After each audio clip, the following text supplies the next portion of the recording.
சொல்லுவான்னா, அந்த தேவைகளை இடத்துல அறிவிப்பான்னா, நிச்சயமா நான் சொல்றேன், அவர் நம்முடைய தேவைகள் எல்லாவற்றையும் நிறைவாய் செய்ய அவர் வல்லமையுள்ள தேவனா இருக்கிறார்.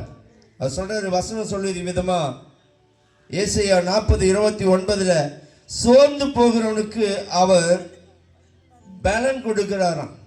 ஒரு மனுஷன் சோர்ந்து போய் வாழ்க்கையில் வெற்றி பெற முடியாதபடி போராடி கொண்டு இருக்கிற அந்த மனுஷன் ஆண்டவரிடத்தில், ஆண்டவரே எனக்கு இதன் மேல வருவதற்கு எனக்கு வழி தெரியல, என் வாழ்க்கையில என்ன பண்றதுன்னு எனக்கு புரியல, நான் சோர்ந்து போன நிலையில் இருக்கிறேன், பலனற்ற நிலையில் இருக்கிறேன்னு சொல்லி ஒரு மனுஷன் எந்த மனுஷன் புலம்பிக் கொண்டு போராடி கொண்டு இருக்கானோ அவனுக்கு சொல்ற ஆண்டவர் சொல்றாரு, சோர்ந்து போகிறவனுக்கு அவர் பலனை கொடுக்கிறாராம். சத்துவம் இல்லாதவனுக்கு அவன் சத்துவத்தை கொடுக்க. அப்படின்னா என்னன்னா, இதுக்கு மேல என்னால ஒன்றும் செய்ய முடியாது, இதுதான் கடைசி நிலை, இந்த நிலைக்கு மேல என் வாழ்க்கையில நான் எதுவும் செய்ய முடியாது அப்படின்னு சொல்லி நீங்க புலம்பிக் கொண்டு இருந்திருக்கலாம்னு சொல்றாரு.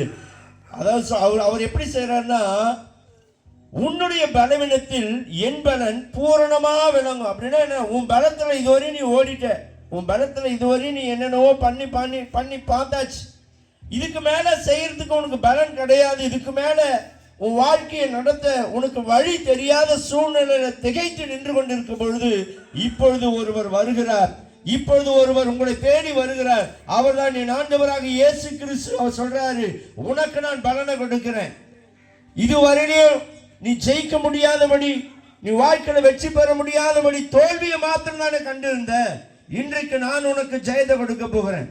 நல்லா புரிஞ்சுங்க உறவுகளே, நம்மகிட்ட பணமோ இல்ல அநேக பொருள்களோ இருந்தா நம்ம தேடி வரும். ஆனா இவர் ஒண்ணுமில்லாத நேரத்துல நம்மிடத்துல வராரு. அதான் இவர் ஸ்பெஷல்.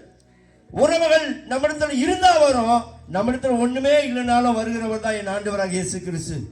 நீங்க ஒண்ணு இல்லாத சூழ்நிலையில இப்ப இருக்கிறீங்கல்ல, அவர் உள்ள உங்களுக்கு வந்து உங்களுக்குள்ள இருக்கிற எல்லாவற்றையும் நிறைவாய் கொடுக்க போகிறாங்க. உங்களுடைய வாழ்க்கையில் இருக்கிற எல்லா தோல்விகளையும் எல்லா கஷ்டங்களையும் அவர் மாற்றி உங்களுக்கு ஒரு வெற்றியை கொடுக்க போறாங்க. நிச்சயமா இது நடக்கும், நிச்சயமா இது நடக்கும்.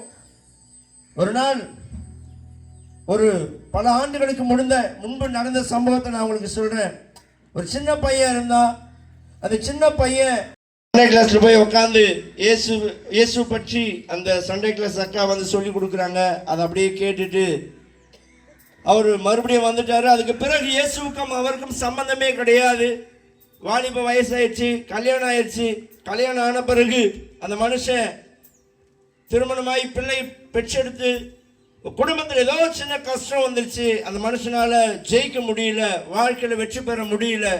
அந்த சூழ்நிலை இருக்கும் பொழுது அந்த சின்ன வயசுல ஆபத்து காலத்தில் என்னை நோக்கி கூப்பிடு, நான் உன்னை விடுவிப்பேன் என்று சொன்ன அந்த வார்த்தை, அந்த சின்ன வயசுல சொல்லப்பட்ட அந்த வார்த்தை அந்த மனுஷனுடைய இருதயத்தில் ஒரு மூலையில இருந்திருக்கு. அவன் வாழ்க்கையில வழி தெரியாத சூழ்நிலையில மரணம் தான் எனக்கு வழி என்று சொல்லி அவனுடைய வீட்டில கயிறை போட்டு தூக்கு மாட்டிக்க போற சூழ்நிலையில அந்த சின்ன வயசுல அந்த மனுஷனுக்கு அந்த பிள்ளைக்கு சொல்லி கொடுத்த அந்த வார்த்தை அவனுக்குள்ள நினைவுக்கு வருது.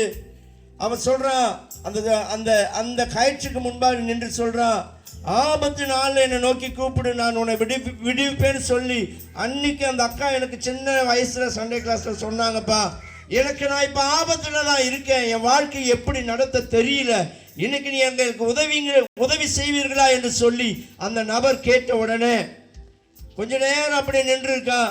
பிறகு அப்படியே தூங்கிட்டு மறுநாள் அவன் அந்த அந்த அந்த சூழலை மறந்துட்டு மறுநாள் எழுந்திருக்கும் பொழுது எதற்காக அவன் மறிக்க போனானோ அந்த பிரச்சனையை தேவன் மாற்றி இருந்தார். அவன் நல்ல முறையில் அவன் வாழ்க்கை மாறி இருந்தது. இன்றைக்கு அந்த மனுஷன் ஒரு பெரிய காரியத்தை, ஒரு பெரிய உயர்ந்த இடத்துல இருந்து கொண்டிருக்கிறார். இன்றைக்கு நான் உங்களுக்கு சொல்லுகிறேன், எந்த சூழ்நிலையில் நீங்கள் இருந்தாலும் நிச்சயமாக நான் சொல்ல முடியும், எல்லாவற்றையும் மாற்ற என் இயேசுவால் முடியும். நீங்க நல்லா இருப்பீங்க, இந்த அம்பேத்கர் நகர் பகுதி நல்லா இருக்கும்.